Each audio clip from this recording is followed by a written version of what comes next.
Welcome to the One Question Leadership Podcast. My name is Dr. Patty Robbie Keller, and I'm the Sports Administration Program Director at Boston College. I manage the Masters in Sports Administration. What I love about our program and leading our program is that all our faculty work in sports.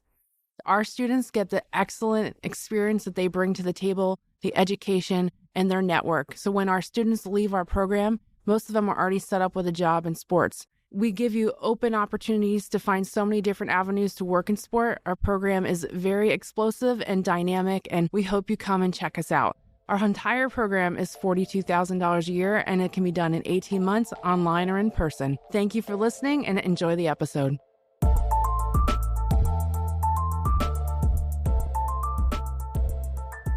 Greetings, this is Ty Brown, and welcome to the One Question Leadership Podcast, where we highlight executive leadership in college athletics. I am joined here by Kim Record. She's a Senior Associate Commissioner at the Atlantic 10 and recently took on the title of Chief of Staff, which is interesting. You've been in the industry for a long time. You spent 12 years, I believe, at UNCG and a veteran leader and well-respected in the industry. So I'm happy to have you on here on the podcast. Well, thank you. I'm happy to be here. All right. Tell me about conference life compared to campus life.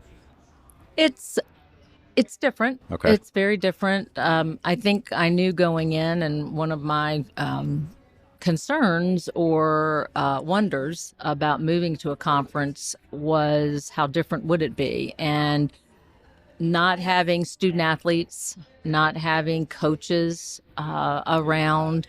I knew that would be something that I would miss. One of the positives is you're rooting for not one team. You're rooting for, in our case, 15. And so and at any contest, you win. Mm-hmm. This is a year into the role? Just a little over a year. Yeah. So tell me the adjustment period of that, of not interacting with student athletes or specifically with coaches, and how long did it take to get adjusted to that? I mean, and also, I guess a follow-up to that is, I mean, do you get more sleep now than you did as the athletic director? I thought I was going to get more sleep. I think that the differences in our industry has changed so much during my time in it. And so the time spent, it's just a different type of work, I guess would be the best way to put it. You don't necessarily work 24/7. Okay. You don't have events every single weekend. However, particularly in this time of such tumultuous change, every day you still walk in the office and it is something new, which I enjoy. And that was definitely the way it was on campus. Yeah, I think that's interesting. Senior Associate Commissioner. So you just took on the role of Chief of Staff, but I wonder what area we were hired for when she brought you in. Well, I think I've been very fortunate to work with a lot of great leaders over my time. And I tell people I grew up in the ACC. I went to school at Virginia. I worked there. Had the good fortune to work with Dave Hart at Florida State before becoming an athletic director at UNCG. Mm-hmm. So when I had the opportunity to work with Bernadette McGlade, who is one of the most well-respected leaders in our industry, I came on board to do a couple of different things, governance and compliance. My background really was more the external operations side. And so we've gone through quite a bit of change over the last 18 months. We moved our offices from Newport News, Virginia to Washington, D.C. And so anytime there's change, it's an opportunity. And so the role really is a little bit of everything, anything. I do HR. I support the commissioner on a day-to-day basis as a member of the executive team. And really, it's some things haven't changed. I think that in this world of athletics, you support your head coach, which is the commissioner, and you do what the job takes. Yeah, so she's almost like a catch-all, like help me run this thing kind of situation. That'd probably be a good way to put it. If there's nowhere for it to go, perhaps you go there. And I think that I would consider myself a generalist now, so I know a lot about or no, I know a little bit About about a lot of Yeah. things. So for the most part, can pitch in where necessary. Yeah. Is there something that has shown up more often over the last year?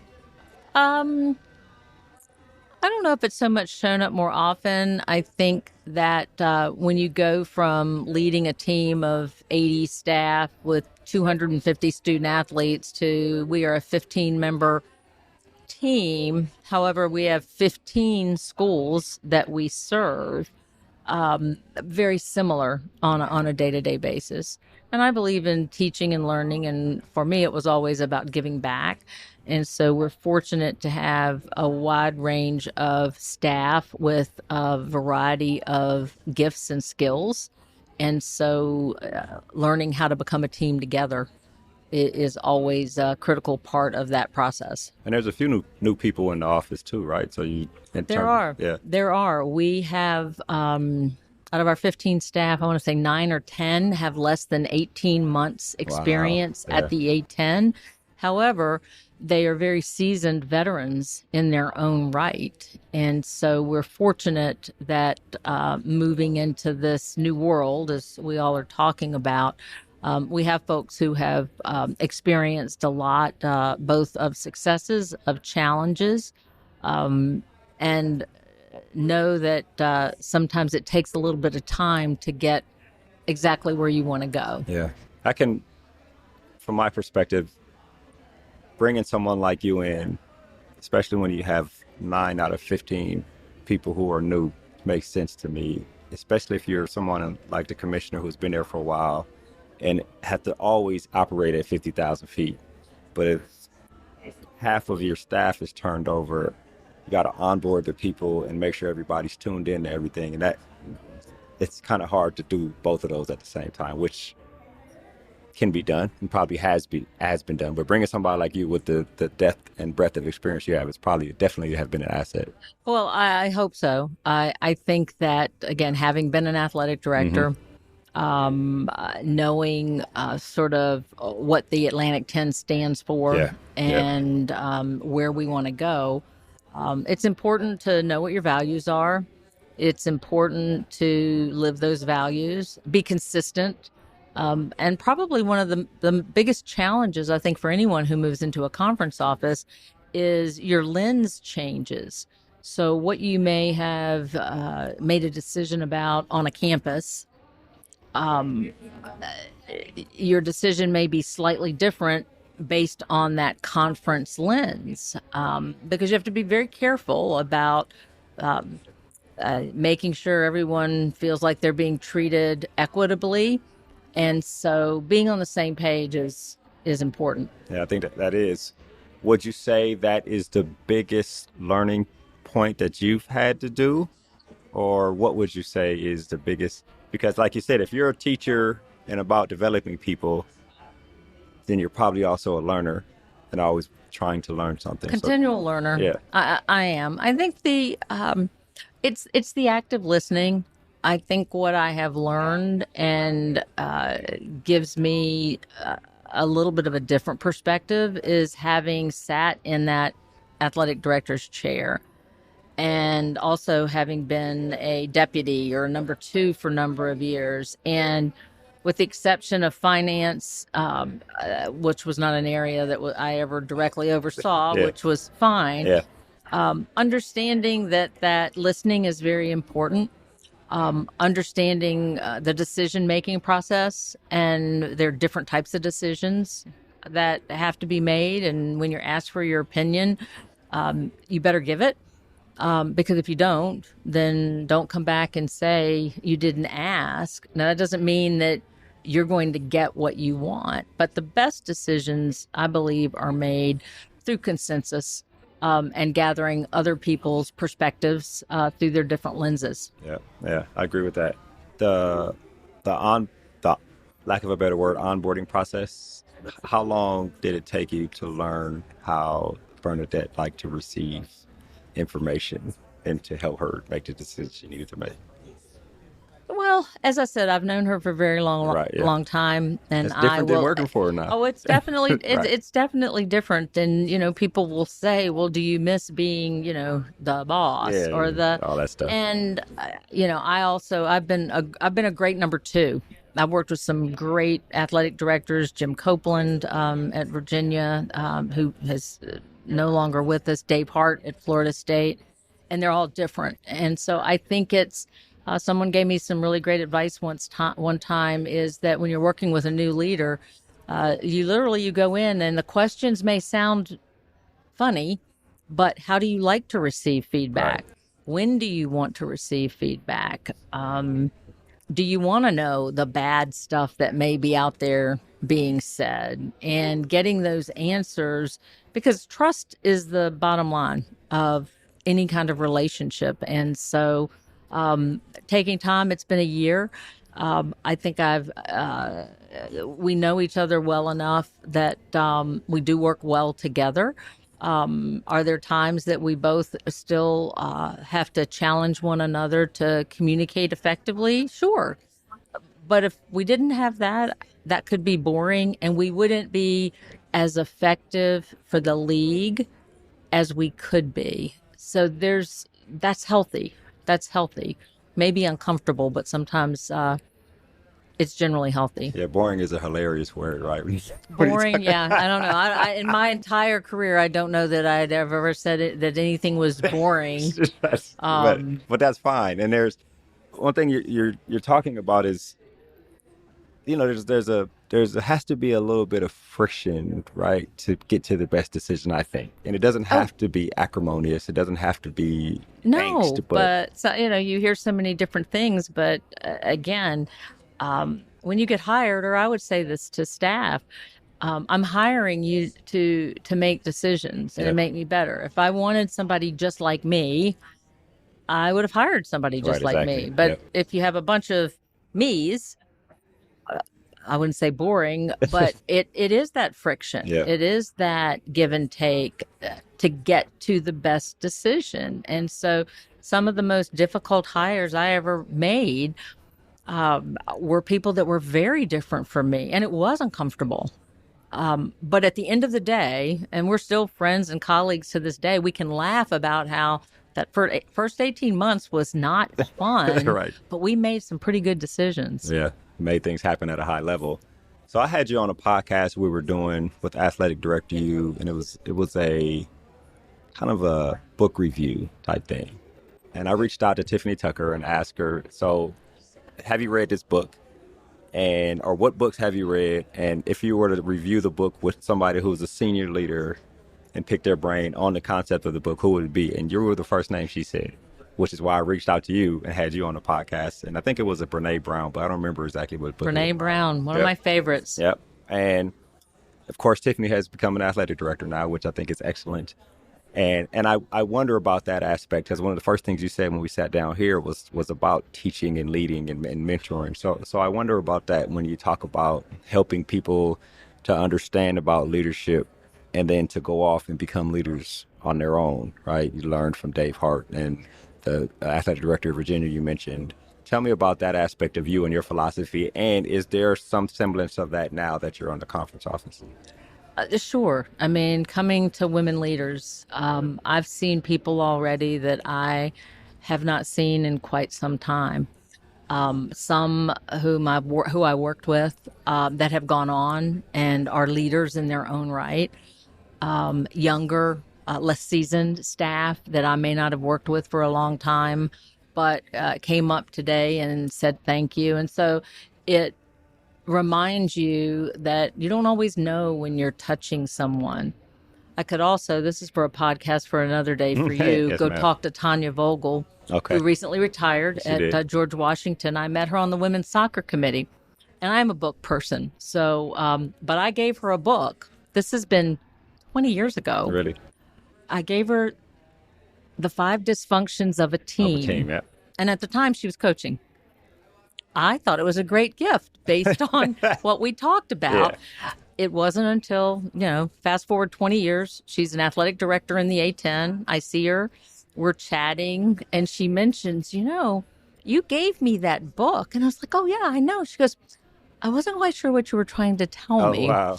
However, I do believe that books are important. I give a lot of books, but to what you asked, it's the people that we meet and the ones that we know we have an impact on and are proud of. I look at people and I'm proud of where they are and the small part that I may have played. But it's equally as important the parts that you play that you never even know. No, right. So it's always why people say, you're always on your best behavior or, put your best foot forward. Right. Never get a second chance to make a first impression. So I wonder about that in the Atlantic 10 office. I mean, I imagine some of the turnover were people who were young and up and coming. And so tell me, do you have the opportunities to do that with the staff there at the? I think so. I hope so. I think one of the things that's been fun as I'm a seasoned professional, and we have a lot of young professionals, of sort of meeting them where they are, and hoping to be able to find ways to communicate. With technology, with everything that is new, that I can continue to learn from them. And my hope is that they feel like they can learn from me. And there's a meet in the middle there. But no, it's important to me that they be successful. And so part of my job, in addition to the real job and all the other things, is to be there to give them strategies on how to communicate, whether it be with an athletic director or a coach or a commissioner, or just listen to what they may be going through. I might not completely understand it or think that it's not as important as they think it is. However, when I was 28 years old, 32 years old, those things mattered. And so, yes, I continue to think that's important. And I will continue to do this until I feel like I can't be effective in that way anymore. I got to ask a couple of questions, then we'll wrap. The first one is, being on a year out, I imagine there may still be athletic directors that, especially now that you're off campus, they probably did it when they were on campus too, but that call you to ask about advice on decisions they may have to make. Do you still get calls like that? Sure. Yeah. I get calls. I make calls. I think that is one of the coolest things about, and I'm sure lots of industries are like this, but I can tell you that there are 5 or 6 people that if they call me, I pick up the phone. Todd Turner is one of them. Yep. So, and he may be recommending somebody for a job, and I might roll my eyes and he won't see that. But I'm going to listen because of the impact that he had on my life. And then when there are things that are going on, and I laugh now, my biggest one is technology. I pick up the phone and I call people who are more well-versed in the use of all of this technology. And I'm like, help me, help me. They laugh, but we get through that. So yes, that's important. Excellent. All right, last question here. You're in a room, and you have probably done this actually. You're in a room full of people who want to be leaders or who are current leaders, and they're looking for 1 or 2 things to help them get over the hump or to become more efficient and better at what it is they do in terms of leadership. What do you give them? I do believe active listening. I wish I'd learned that skill earlier in my career, listening Did you and talk empathy. over people? What happened back then? Absolutely, I did. It's hilarious. Absolutely, I did. Yeah. And I can say that knowing that, and I don't regret anything in my career. I learned from every challenge. I learned from coaches, but I think that active listening and truly listening and being present, and then having empathy. I think being empathetic is critical, particularly in this day and age. It's not as black and white. I never was the compliance person. I will say compliance is everyone's responsibilities, but we live in the gray. Yep. And for someone that's black and white, explaining how gray can be helpful. So those would be the 2 things. Yeah, those are excellent. Active listening and empathy, which tie together beautifully, right? Well, Kim, this has been an excellent conversation. I really appreciate you joining us here on the One Question Leadership Podcast. Well, thank you so much. Yes, ma'am. That was Kim Record. Kim is the Senior Associate Commissioner and Chief of Staff at the Atlantic 10 Conference. And of course, I'm Ty Brown with one question. And keep in mind, the role of a leader is to create and maintain an environment that people want to be a part of. And as always, be better tomorrow than you are today.